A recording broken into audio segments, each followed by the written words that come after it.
Hi.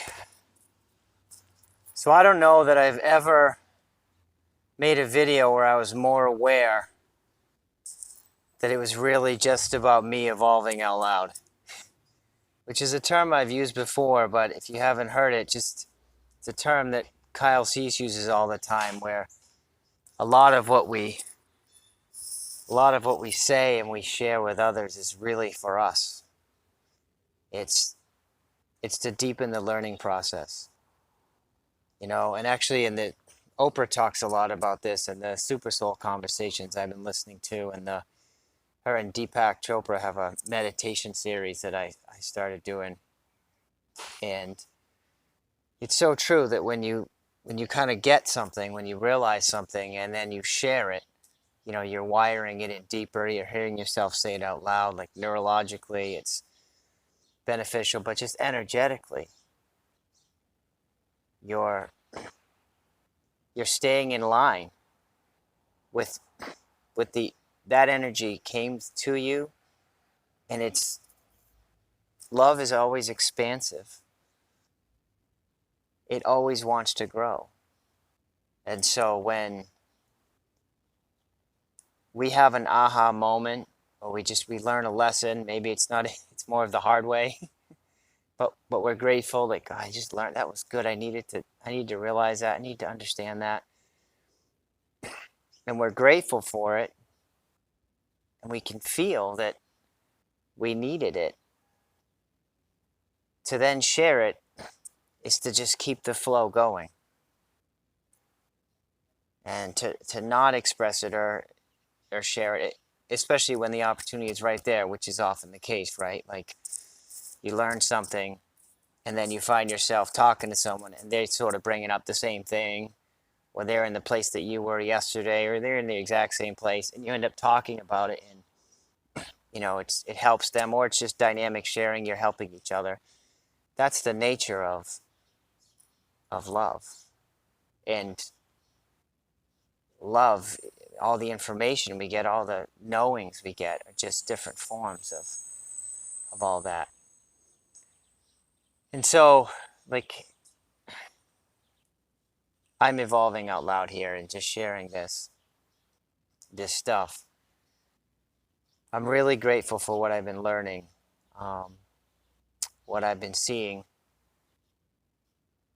Kind of been like going back to school, like going back to the beginning. As I mentioned, I'm doing a 21-day meditation, a free meditation thing with Oprah. And Oprah just introduces it and talks for like 2 minutes, and then Deepak Chopra talks for 3 or 4 minutes. And that guy knows how to pack wisdom into just a minute or two of talking. It's amazing. It's amazing.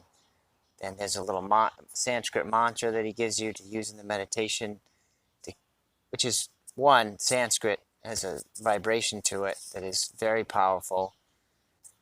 It's a language that was born for meditation, and when you actually use Sanskrit mantras, even silently in your head over and over, you will feel your energy shift just from repeating those words internally. And any mantra is a good way to give your mind something to just sort of focus on with your eyes closed, so that it doesn't race off into the to-do list or yesterday's problem or whatever. So it's very common, like in yogic tradition or at an ashram, that you would be using a mantra in a meditation. So he gives you that, and then you meditate. The meditations are only like 10 minutes. They're really short. Um, so it's called 21-Day Meditation Experience. It's an app you download, and then um, they started this free series like a week ago. So if you jumped in now, you'd probably only start at maybe like day 4. But they're all, every few months or 6 months, like it recycles and starts again. And once you have the app, you just sort of sign up through email and it comes through. I would highly recommend it. Good stuff. And I mean, the beginning of it just reminded me that, life is born of desire. Like, your desire is what makes you feel alive. And the first part was just not judging any of your desires. And that was super helpful for someone like me. Because, dovetailing into the third day, he was talking about how not all desires are the same, and like desires around being are different than desires around doing, usually. Wanting to see the latest hit movie is a desire that shouldn't be judged, and it probably would be a lot of fun. Why not? But it's to recognize it's not the same as I want to be a good person. The I want to be a good person, I want to be as loving as I can, is far more deeply connected to who you really are than I want to go see the latest hit movie. Again, doesn't make the first one bad, just a recognition that when you begin to focus more on who you're being than what you're doing, you're getting closer to who you really are. And the beautiful thing is once you focus more on who you're being, the doing just sort of is birthed out of that far more effortlessly, which is what he then was talking about in the next day, how as you connect to your awareness through meditation, and again, not necessarily with your eyes closed sitting still, although that is kind of the tried and true way, but again, walking in nature and anything that gets you, even like, how sometimes you exercise and it takes enough of your focus that your mind isn't racing, you're focused on, say, riding the bike or the elliptical, or yoga, perfect example. Not doing something that's so hard that you're thinking about how hard it is, but that you're just doing it. But it takes your attention and you're just aware, especially if you're moving and now you're aware of your body and your breath and your mind's not really racing, it's very present. That's also a great time to connect to your awareness, that when you are connected to that space, the desires birthed from that space will be much more easily attained than the ones that come when you're problem solving.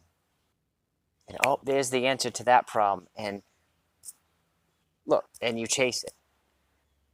And sometimes we have to solve problems and we have to look outside of ourselves in this three-dimensional world. But he made a great point that the more connected to our awareness we are and our true self, that we don't really have to chase that stuff. Sometimes there'll be hard work involved in becoming who we want to be, and effort. But even in that effort, it kind of flows easily. And if you've been there, you know what I'm talking about, where you're putting some time and energy into something, but it's not a struggle. It's easy, or easier than when you're really striving and working really hard and it's not really working out and it's not flowing, and then you've got to change direction and, jump through hoops to make something work. That is a sure sign, and this is all just great reminders for me, it's a sure sign that you're doing something, again, not to be judged, that's just going to mess up things more, but that you're not really in line with like your deepest desires. If it's really hard and it's just not seeming to work and it gets really complicated, that the things that will be birthed from who we really are, that we will connect through when we're more aware than thinking, they'll just flow. And then today was one that can easily trigger you, talking about how it's super easy to manifest anything you want when you're really connected to your true self. And it's easy to think, no, it's not. Like, it hasn't been. And it makes me really look at, okay, I meditate, I practice yoga, I walk in nature. I've used the tools that have helped bring me to a certain state in the present moment, to a more calm, relaxed state in the present moment. And maybe you have too. And if you have, and you still don't have the life you want, or the income you want, or the health that you want, I think today reminded me, like, okay, it's time to take a look at, I'm doing all these things, but then how am I moving forward? Am I actually taking action on the aha moments and the things I became aware of when I was more in awareness, when I was in a more meditative state? Or do I feel those things and kind of get excited about things, but then go back to moving through life and then start making decisions and moving forward from a more thinking place?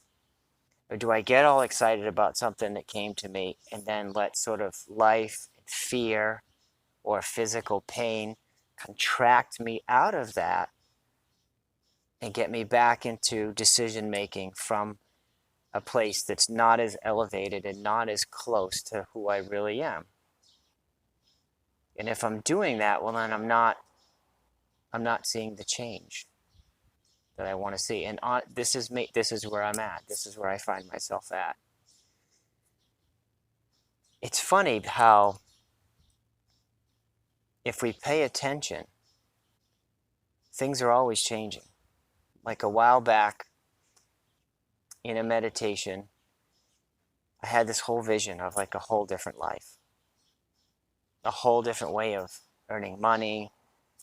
And I could see it. I could see how it could all work.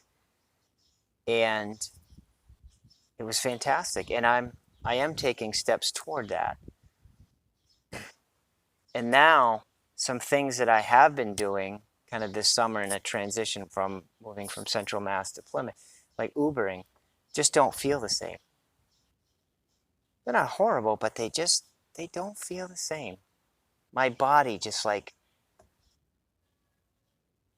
doesn't want to do it. And I know that's not because it's a bad thing, but because in some ways I've moved on, and my body, the intelligence of my body and my awareness is trying to help me continue to remember, don't go backward.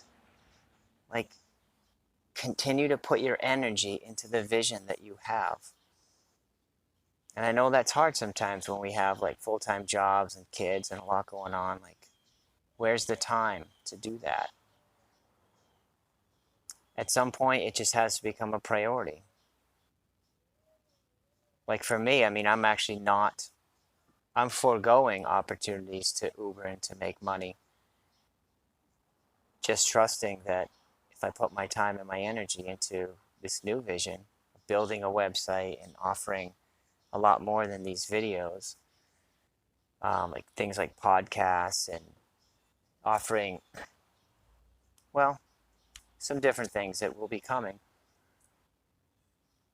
that it'll be worth it. And so that's the thought for today. That's the thought really for me. I'm about to go and pick up a computer from Best Buy that I bought yesterday, but it wasn't available at a certain store. I'm going to pick it up. And it's time to get cracking on a website and on building a whole new life.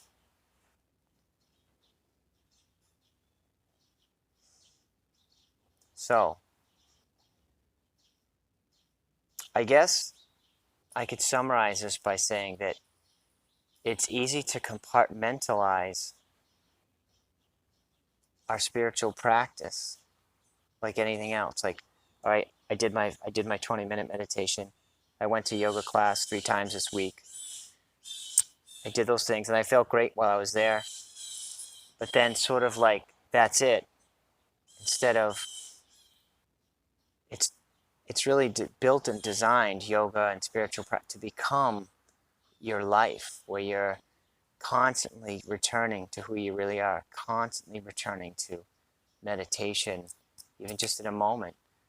It can be just taking a deep breath and exhaling, and getting still,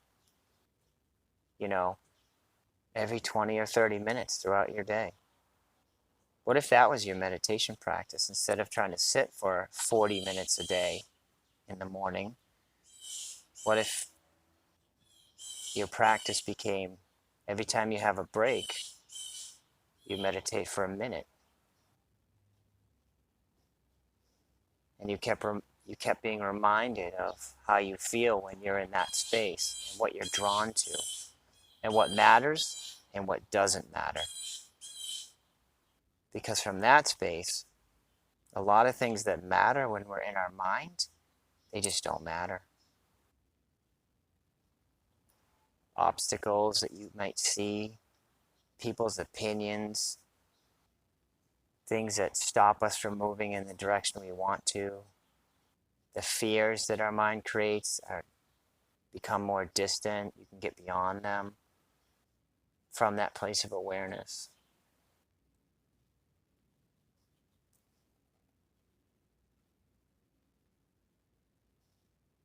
So, again, mostly for moi, my life looks the way it does. Why? And just taking a good look at